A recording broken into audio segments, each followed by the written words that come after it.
Shedeur Sanders, quarterback from Colorado, 6'2", 215 pounds. Obviously, Deion Sanders. Allegedly. Son. Allegedly. He won't measure in anywhere. He's not going to. We'll see at the combine, right? I made a point. I said, I think I have pinned, of course, now. We had 20 minutes before the show. I had time to look. I don't look now, but I know I pinned something on Twitter. I'm almost positive he has the highest completion percentage in FBS history. Right. I think.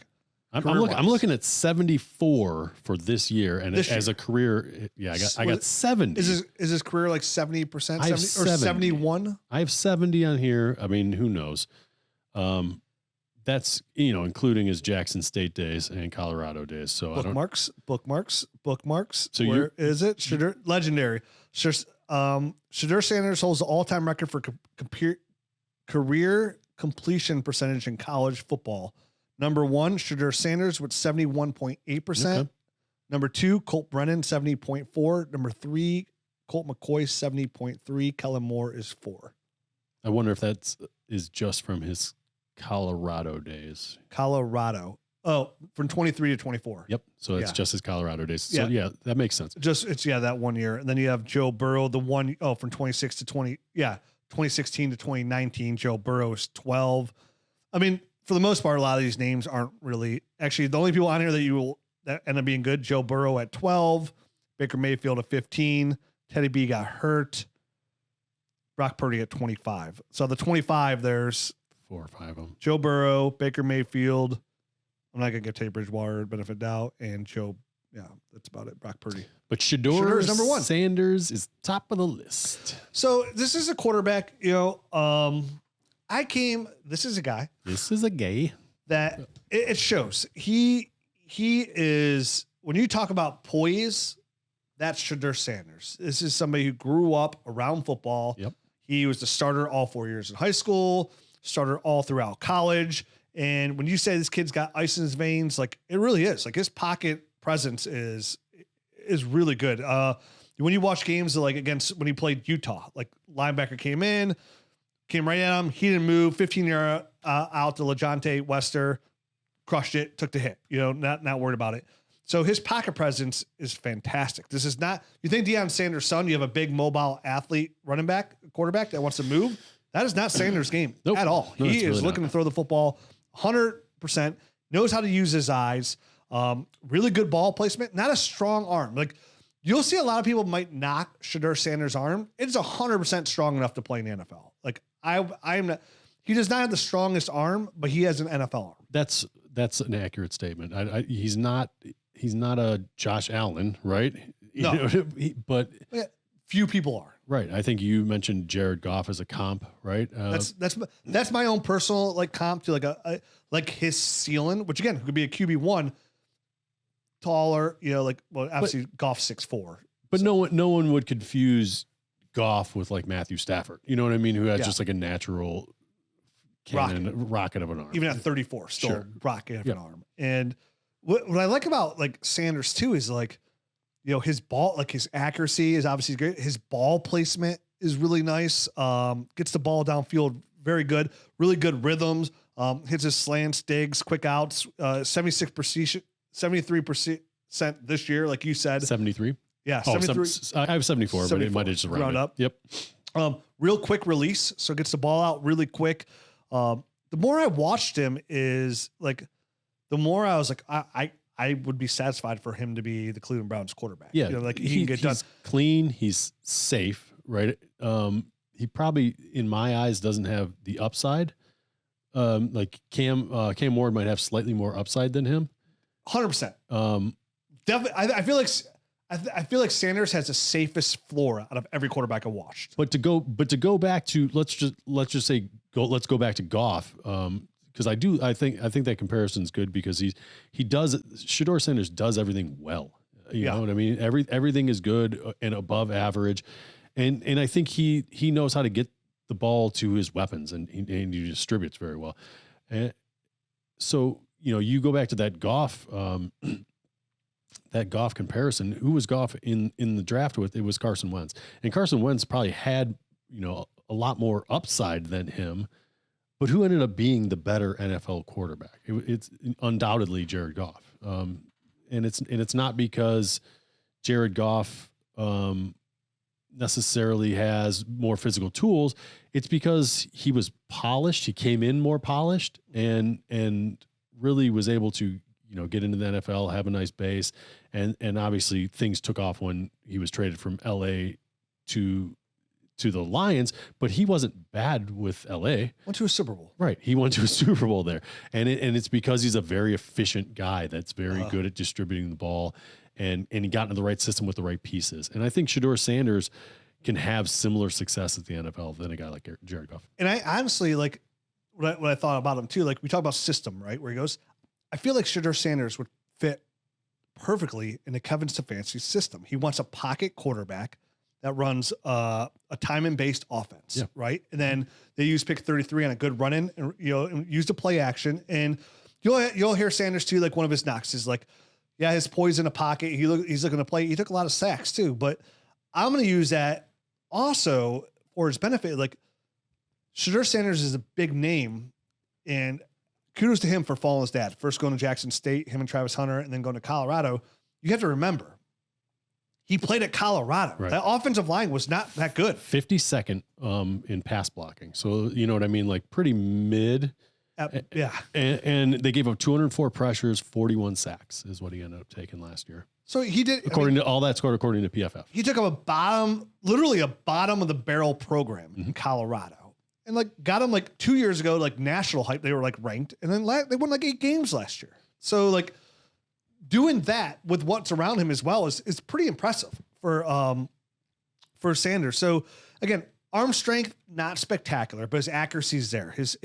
He can read an NFL defense. Like this is a quarterback, and with the right team around him, like a la like Jared Goff, he can go places if you could build around him. So for me too, and I think about like, Cam needs to work on some things as well. Like, where the Browns are with a disgruntled Myles Garrett, want to turn around pretty quickly. I think Sanders is probably, again, I agree Cam Ward is the higher ceiling. That's who I'd probably want. But I feel like Sanders could be the best fit for the Cleveland Browns in 2025. And in 2025, this is a GM, a coaching staff, that they have to do something to keep their jobs. And they have a lot, and honestly, they built this team to have a lot of veterans, a lot of people ready to go right now. So I think he's a really good fit. And I think he could end up being a very solid quarterback, 15, 16 in fantasy. And wouldn't surprise me, a couple years down the road when he gets a little bit more poised, just like Jared Goff does when in a situation, he ends up being a quarterback 1 for a year or 2 as well. So very nice prospect. Love the way he can deliver the football. He can hit all 3 phases of the field. Inside, outside, could drop the ball in over the shoulder, could work the sideline. I was pretty happy with this tape. It doesn't blow you away. Right. I was gonna say there's not much to dislike there. There's not a lot that's gonna like really truly wow you. But I think he's very efficient. I think he makes good decisions for the most part. And obviously, 74% completion percentage is really fantastic. Obviously you mentioned 71% in the past 2 seasons is the best in NCAA history. So there's something there. And he like you mentioned it, he's grown up in the game. He knows how the game is played, and he probably, knows better than anyone that the NFL game is, slightly different than the pro game, from the college game, and that he's going to have to take another kind of step in his evolution here at quarterback. And I can't remember what quarterback we were talking about even in the last show already, because I never heard notes, but like I was talking about like I think it was Rourke, maybe I can't remember, but like I was like, even his numbers are good, but like his ball placement wasn't there. Like Sanders, again, you could tell like he knows what he's seeing on the defensive side of the ball, because like it wasn't just his accuracy, it was his anticipation as well. Like putting the ball where he knew the receiver was going to be. And that's just a talent. Like a lot of quarterbacks take time to learn that. Sure. You know what I mean? Yeah. And he had it. And it was every game I watched as well. Just, he was very consistent what he does. Again, has a couple of things like he could work on here. Like again, his drop back. I wrote his footwork is not as consistent as you'd like, but it's pretty clean. It's pretty clean, but he needs to work on that a little bit. Definitely could do that a little bit. He just gets a little lax at times, I feel like. he throws off. I want to say like he threw off platform a decent amount of times as well, but at the same time, like the offensive line wasn't that good. So in a better situation, he could be when he has his feet under him, the good base. I think everyone's going to do that. You're going to see that in all college tape because there's time when pressure is going to be there.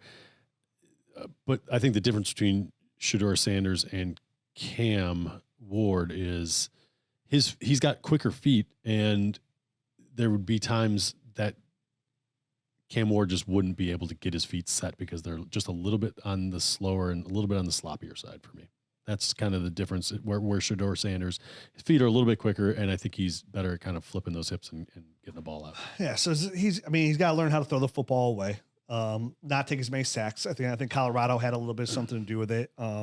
Some of the negativity you're gonna hear about him too is like, oh, what comes with his dad being Deion Sanders? Like the fact that his dad, he only played for his dad. His dad was his coach. He says, I'm gonna dictate what my son does. Like, which I think Sanders is legitimate. Yeah, for sure, 100%, man. Yeah. Like, look at what. Legitimately a question. I don't know how legitimate it's going to be going forward, but I think it's a legitimate question. Yeah, because Sanders doesn't show any of that terrible attitude. So, overall, again, if he gets which he should, top 6 draft capital, like I'm in Superflex. Like I want to share. And then of course, if he goes to the Browns, I'm doomed because I will make sure that I get a share. You're gonna get lots of shares, and then something bad will happen because it's the Browns.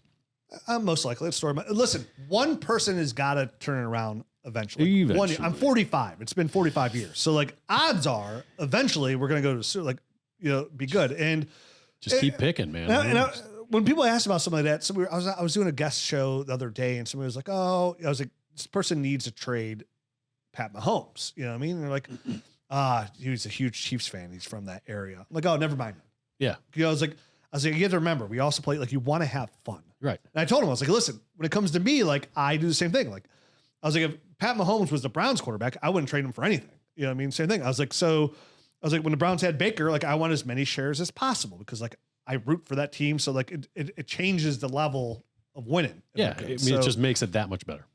And I feel like Sanders is in that realm where I feel pretty good about. Now, I would still need a quarterback because if, Trevor Henderson goes to the Browns, I'm going to say, well, Barton Hampton goes there. Like, same thing. Like, so I was thinking about that. I was like, oh man, like I really like Trevor Henderson a lot, but if say like Mario and Hampton went to the Browns instead of Trevor, like they're close enough where like, I'm like, oh, I'm just go ahead and take Hampton in because he's a Brown. That's my tiebreaker. I mean, that makes sense on some level, and maybe not from the fantasy football level, but from the enjoyment level for sure. Yeah. Again, I'm not going to go overreach, but like at a startup, I'll make sure I'll take them around ahead to get my guys to the fun. But yeah, Sanders, very nice prospect. Like I feel comfortable like enough where like he probably would have slid in last year, like right around like the Bo Nix kind of range for me, right around there, like the Michael Penix kind of range. Yeah. So, like, right. And I like Penix tape a lot.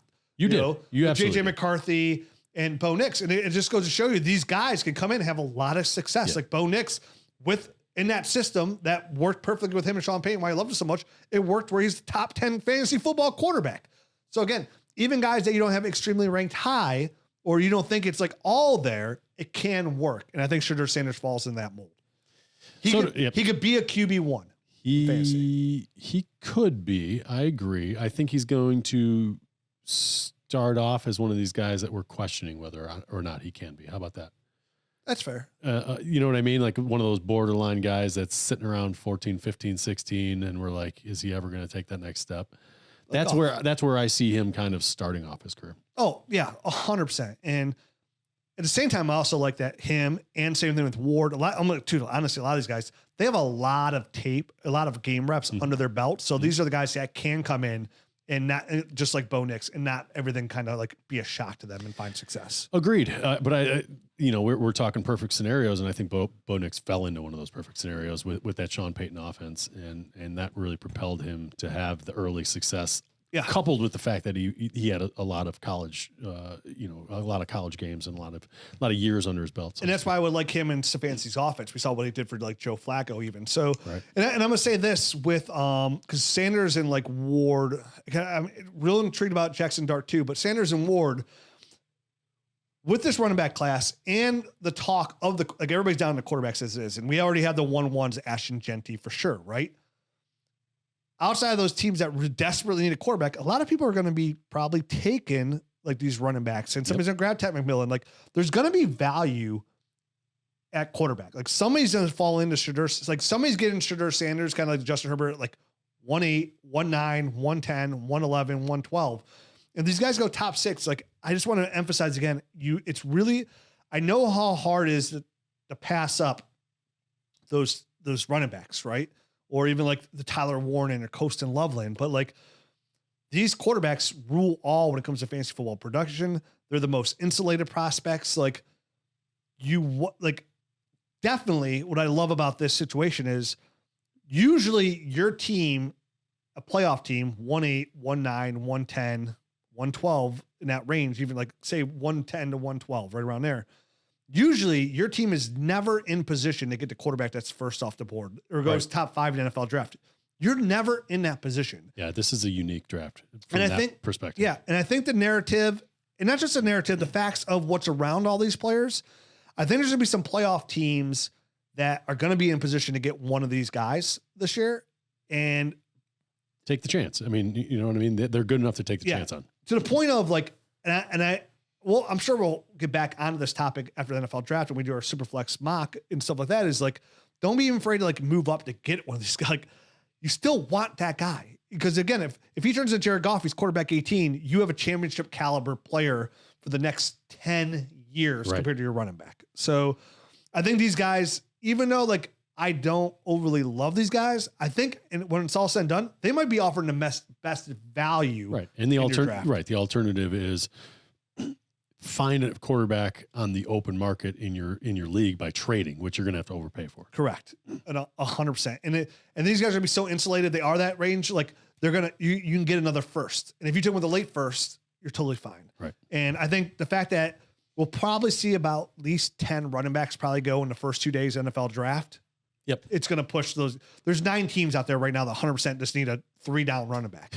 And it's going to be hard to pass up. This landscape is going to be bonkers. The really will be. Definitely want to see 2 tight ends go in the first as well. Yeah. You play in tight end premium leagues. Then you got the receivers to throw on top of that. It's going to push these quarterbacks down. Don't be afraid to take guys. Definitely a guy like Sanders, who you and I both feel has a very safe floor.